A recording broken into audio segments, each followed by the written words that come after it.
भारत जो कहता है वो करता है और यकीन ना आए तो ये वीडियो देखिए। दरअसल रूस से तेल खरीद को लेकर भारत ने दुनिया को दो टूक जवाब दे दिया है। सीधे शब्दों में भारत ने कह दिया है कि एनर्जी सिक्योरिटी हमारी प्राथमिकता है, जरूरत के हिसाब से तेल खरीदेंगे और फैसला सिर्फ राष्ट्रीय हित में होगा। यह बयान ऐसे वक्त में सामने आया जब अमेरिका और भारत के बीच ट्रेड डील के बाद रूसी तेल को लेकर घमासान मचा हुआ है। डोनाल्ड ट्रंप का दावा है कि भारत रूसी तेल खरीद बंद करेगा, अमेरिका और वेनेजुला से वो तेल लेगा। लेकिन अब भारत ने साफ कर दिया है कि तेल नीति वॉशिंगटन तय नहीं करेगा, नई दिल्ली तय करेगी। दरअसल रूस यूक्रेन युद्ध के बाद भारत ने बड़े पैमाने पर रूसी कच्चा तेल खरीदा। कारण साफ था, सस्ता तेल, भारी डिस्काउंट, महंगाई कंट्रोल, 140 करोड़ लोगों की जरूरत पूरी। लेकिन इसी वजह से अमेरिका परेशान हो गया। भारत पर उसने दबाव बढ़ाया और ट्रंप ने 25% का एक्स्ट्रा टैरिफ भी लगा दिया।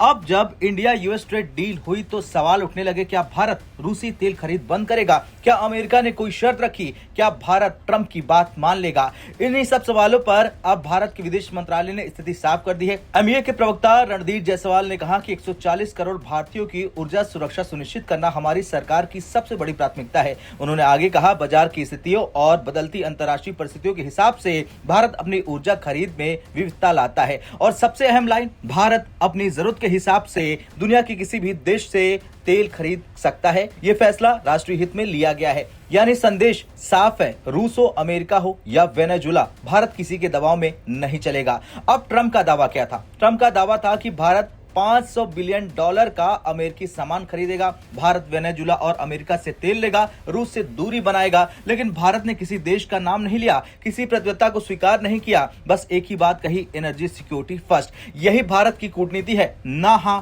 ना ना, बस राष्ट्रीय हित। अब ट्रंप के दावे में वेनेजुला का नाम भी शामिल है, पर इस पर भी रणधीर जायसवाल ने साफ कहा कि वेनेजुला लंबे समय से ऊर्जा व्यापार और निवेश में भारत का पार्टनर रहा है। साल 2019 से 20 तक भारत वेनेजुला से तेल लेता था, फिर अंतर्राष्ट्रीय प्रतिबंधों के कारण बंद करना पड़ा, फिर साल 2023-24 में दोबारा शुरू हुआ, लेकिन बैन की वजह से फिर रोका गया। मतलब भारत मौके के हिसाब से फैसले करता है, स्थायी दुश्मन या फिर स्थायी दोस्त नहीं, सिर्फ स्थायी हित। अब कहानी का दूसरा पहलू, एक तरफ सरकार कह रही कि हम जरूरत के हिसाब से तेल खरीदेंगे, दूसरी तरफ भारतीय रिफाइनिंग कंपनियां रूसी तेल से फिलहाल दूरी बना रही है। रिपोर्ट्स के मुताबिक इंडियन ऑयल, बीपीसीएल और रिलायंस इंडस्ट्रीज मार्च से अप्रैल डिलीवरी के लिए रूसी तेल के नए ऑर्डर स्वीकार नहीं कर रही हैं। क्यों? क्योंकि नई इंडिया यूएस ट्रेड डील, भविष्य की अनिश्चितताएं, सेकेंडरी प्रतिबंध का डर और लॉन्ग टर्म प्लानिंग, ये सरकारी आदेश नहीं बल्कि कॉर्पोरेट स्ट्रेटजी है। अब एक और बड़ी कंपनी नायरा एनर्जी अप्रैल में रूसी कच्चे तेल का आयात नहीं करेगी, रिफाइनिंग मेंटेनेंस के लिए बंद रहेगी। यह फैसला भी ऑपरेशनल है, राजनीतिक नहीं है। यह एक बात समझना बहुत जरूरी है कि सरकार नीति तय करती है, कंपनियां बाजार देखकर फैसले लेती हैं। सरकार ने रूसी तेल पर कोई प्रतिबंध नहीं लगाया, लेकिन कंपनियां जोखिम कम कर रही हैं, अमेरिका के साथ नए रिश्ते को देख रही हैं। यानी भारत ने रूस को छोड़ा नहीं, भारत अमेरिका के आगे झुका नहीं। यह है बैलेंस डिप्लोमेसी। अब इससे पहले केंद्रीय वाणिज्य मंत्री पीयूष गोयल से रूसी तेल पर सवाल पूछा गया। उन्होंने साफ कहा था कि यह सवाल विदेश मंत्रालय का है।